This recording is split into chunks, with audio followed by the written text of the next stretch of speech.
Previously on Daydream. Your compositions are copyrighted under a different name, and that person collects the royalties from those compositions. And whose name collects the royalties?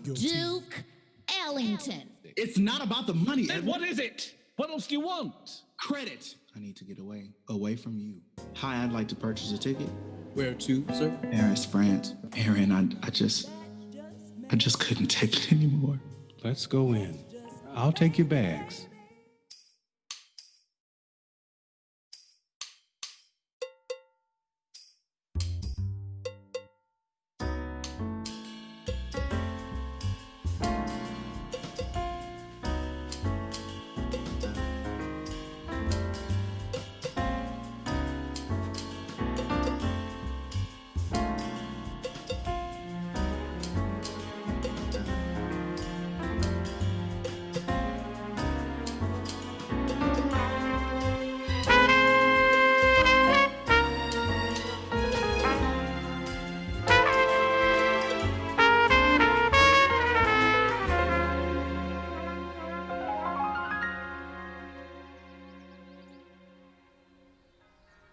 Aaron, réveillez-vous, réveillez-vous.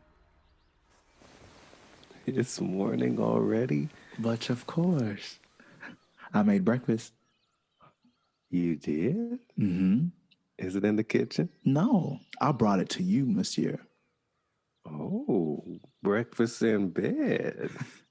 I think he's a keeper. Here you are. Buddha, What? this is not breakfast. This is a martini. Breakfast of champions. I don't think that's how the phrase was intended. Actually, it's a Martinez. They're making a comeback.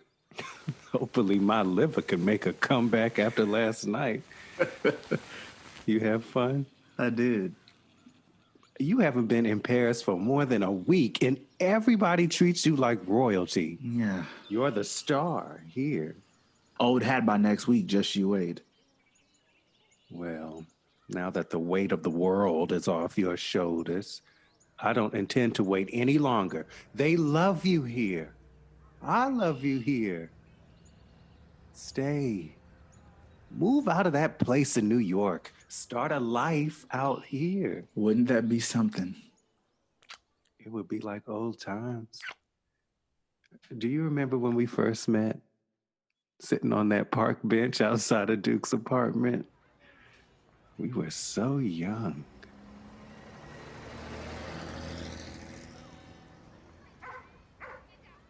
Excuse me, is this seat taken? Hardly. It's such a beautiful autumn afternoon, I couldn't resist. Likewise, I can resist everything except temptation. I guess I just had to be in the life. Precisely.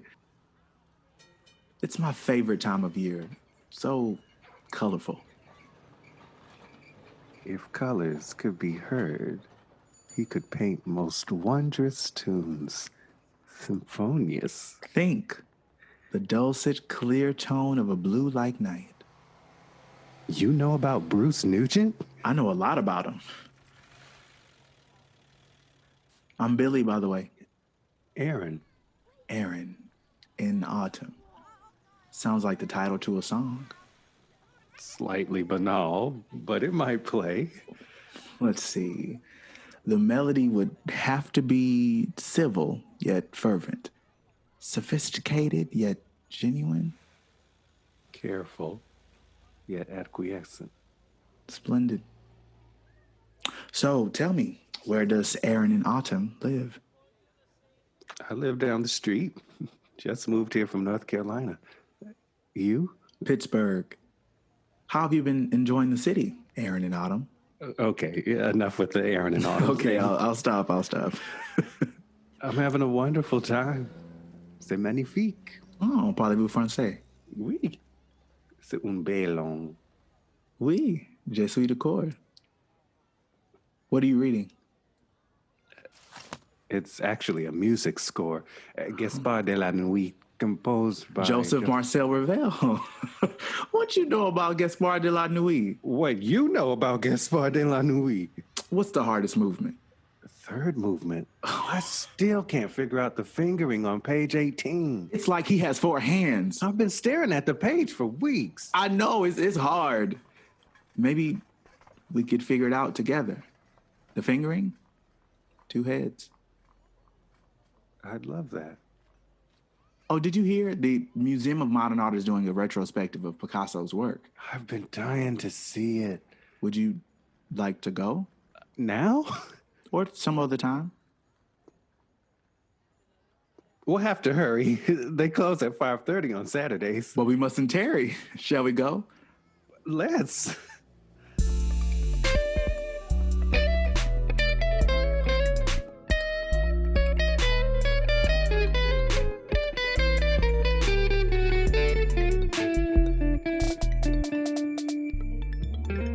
Morning, Mama. Morning. You headed off to work? You know it. Mom, I'm sorry. I took out the chicken so it could thaw. Mom, please. I put the lentils in the crock pot, so check on them before you go to sleep. Mom, I'm sorry. How could you say those things? I didn't mean it, Mama. Oh, yes, you did. You just didn't want me to hear it. I didn't want to hurt you. Hurt me? It hurt more to know you were walking around with those feelings, to know you were carrying that weight on your shoulders. Why didn't you ever talk to me about it?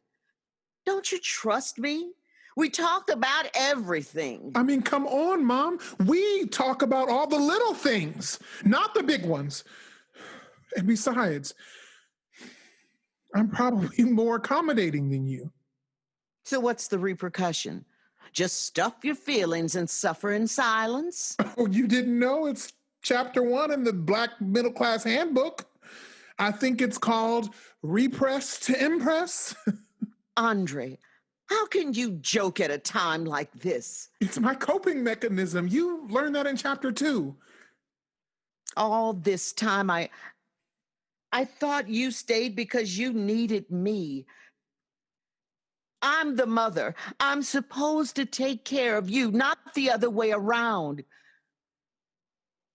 I should have noticed. I feel like a terrible mother. Things were so much easier when you were little. You used to come to me for everything, and I knew how to fix it. I don't need you to fix anything. I just want you to be happy. Can I ask you something? Sure. Did you still love him? Did I love who? Why are you asking me that? Did you still love Dad? Of course I still loved him. I sat and watched you suffer in silence all those years. You gave up singing to spend more time with us. Did your love ever turn into regret?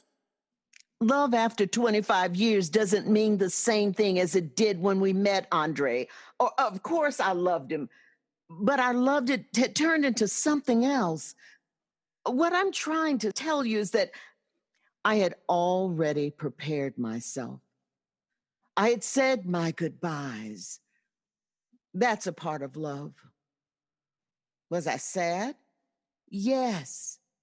Did I need someone to take care of me?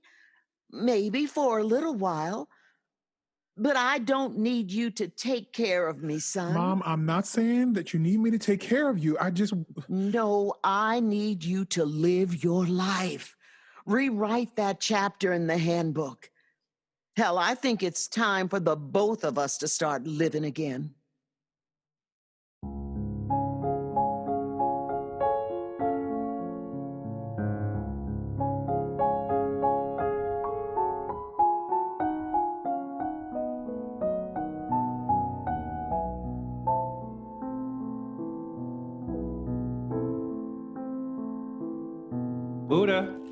Buddha. Oh, there you are. Perfect timing. There's this cocktail I've been dying to try. It's all the rage along the West Coast, called the Zombie. Ooh. Both Jamaican and Puerto Rican rum. It's supposed to make you feel like the living dead. Is that a good thing? Not entirely sure, but I'm willing to find out. Here you are, sir. Thank you. Mm-hmm. A letter came in the mail for you. Oh, yeah? It's from my mother. Dearest Bill, I hope Paris is treating you as well as you've been treating me. A mink from Paris? Oh, I couldn't believe my eyes when I opened the package addressed to me. Come Sunday morning, Sadie Mae's gonna lose her religion when she casts even one eye on me and this fine first rate from Paris. I see the rain is slackening, which brings me to the state of your father's health. You know, your father and his habits. He is not well, Bill. I heard the doctor tell him he needs to put distance between him and that bottle. It's like the man set out to destroy himself. I think it might be best if you come home. Love, Mama.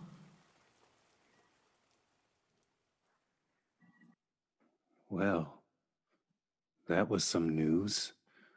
Yes, I'm glad she got a mink. Don't do this right now. It's What? beneath you. I was worried he got lost in transit. Billy, I think it's time for that cocktail. I don't think that's a good idea.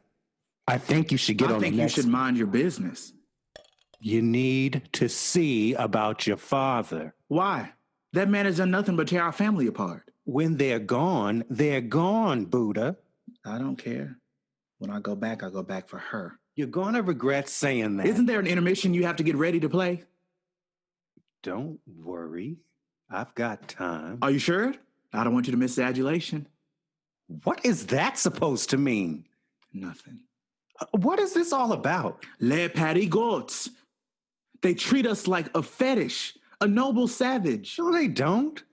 They treat us like they actually love us for a change. You just don't know what that feels like. People love you here. I don't know if I love it here. You were loving it at the restaurant last night when the waiter was fawning all over you. Monsieur Strayhorn, may I have your autograph, s'il vous plaît? Here we go again.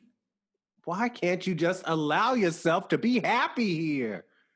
Why can't you admit Paris is a haven for Blacks? Because it's not. They only love us because we're Black Americans. As long as we keep shucking and jiving and wearing banana skirts, they'll give us the keys to the city.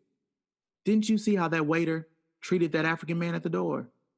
He wouldn't even let him in to use the restroom. It's no different from what we deal with the States. Is that a haven to you? Here, artists are respected. This is what artistic freedom looks like. This is my family. Well, I already have a family in Harlem. So you got tired of being Duke's little lap boy, and now you come running back to me? And of course, what do? I take you back. I always take you back. I didn't ask you. I don't need you to do anything for me. You're not my family. I want to be your family. I want a new start here.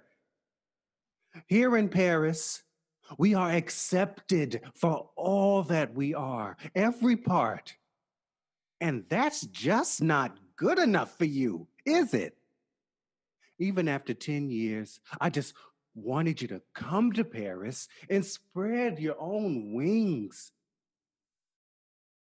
I thought maybe if you could leave the nest, free yourself of Big Daddy Duke once and for all.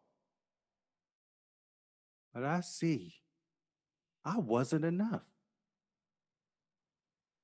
So many times I held my tongue. All those times he'd call you up in the middle of the night for you to bail him out of some project where you write 10 new songs and get credit for none of them. I held my tongue Concert after concert, bow after bow. All hail Duke Ellington, the very sweet, very gracious, very generous, and we do love you madly. I love you madly. But is that enough, Buddha? I don't know. So where do we go from here?